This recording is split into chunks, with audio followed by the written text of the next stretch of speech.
experiment where Bart thinks microwaves will make mice extra strong. And he runs a little experiment, 10 mice in the microwave for 10 seconds, compared to 10 other mice not put in the microwave. So what is the cause?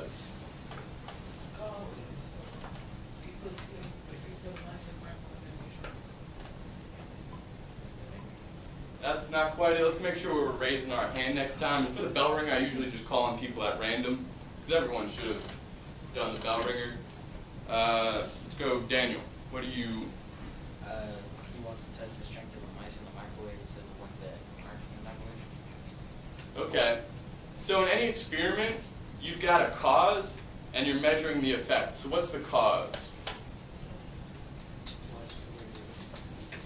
Nathan. Bart believes mice will get stronger if he puts them in the microwave. Okay. So in that hypothesis, what's the cause? We're still not zeroed in on it just quite yet. Orlando. He's been reading too much radioactive things. So that is the reason he does the whole experiment, but within the experiment, what's the actual cause? Mary. The microwave radiation. Yeah, the microwave radiation. That's the cause.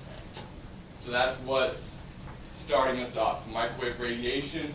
And then what would the effect be? Let's go, Kel. What do you think the effect would be?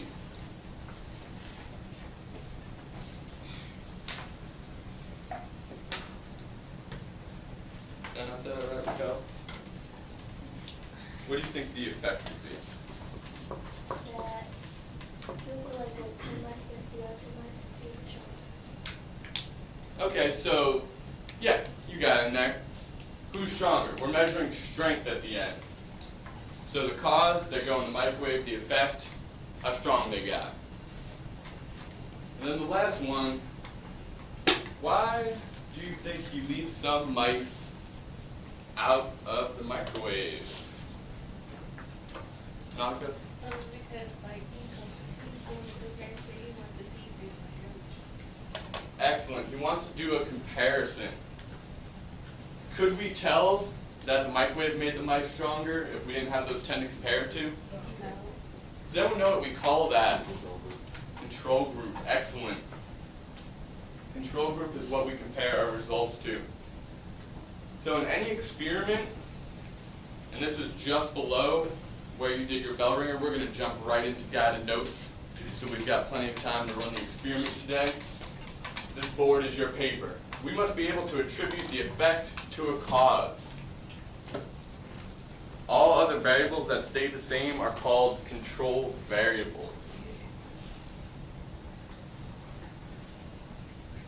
And this means that we want to only change one at a time. So in the example of Bart, all the variables besides whether or not these mice got the microwave stayed the same. They had to be the same kind of mice, they had to be the same age, they had to be on the same diet, all that good stuff. Because what if, in addition to putting some mice in the microwave and some out, you gave some mice protein powder with their food and you put them in the microwave? Would you be able to tell if the microwave made them stronger? No. So one classic mistake a lot of people make is they try and have too many variables in their experiment. You can only change one. Fantastic. And these are the three types of variables that we've got to be familiar with. The first one's the independent variable, and this is the cause. This is what the scientist is changing in the beginning. So this is not something you're measuring, this is something you're deciding on.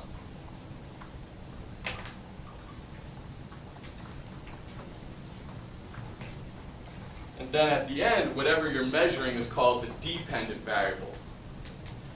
And that's the effect. So the independent variable is the cause, the dependent variable is the effect. And what we've got to be able to do is pick both of these out of an experiment.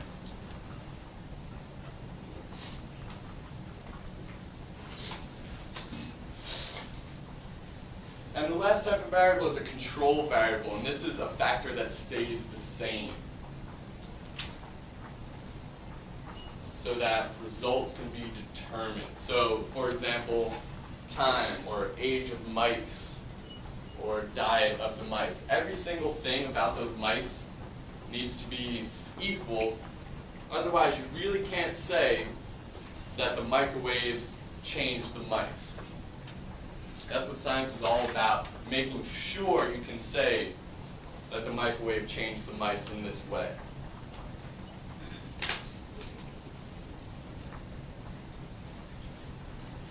We're doing an excellent job. I see everyone's pen on their plastic. So in a second, we're going to flip over to the back. But first, I want to point this out because this is one thing I think a lot of people are confused on. You don't need to write this down. Science is all about testable questions. So any question you have and you want to answer with science, it has to be testable. It can't be something that's not testable. So for instance, does God exist? Do ghosts exist? Those types of questions cannot be answered with science because we can't do an experiment. We can't test it with an experiment. So make sure we realize it's limited to things we can actually test. So opinions would also be in that case, like blue is the best color. You can't test that, not a science question.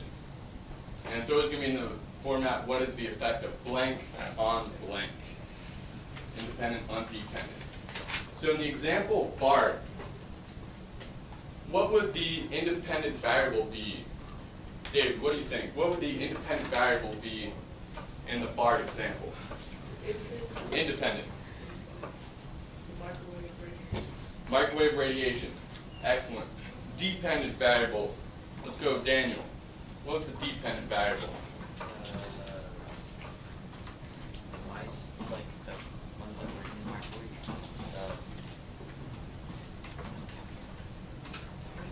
So remember, dependent is what you're measuring at the end. Oh, the strength of the mice. Strength of the mice? Absolutely. What was his testable question? Nicholas.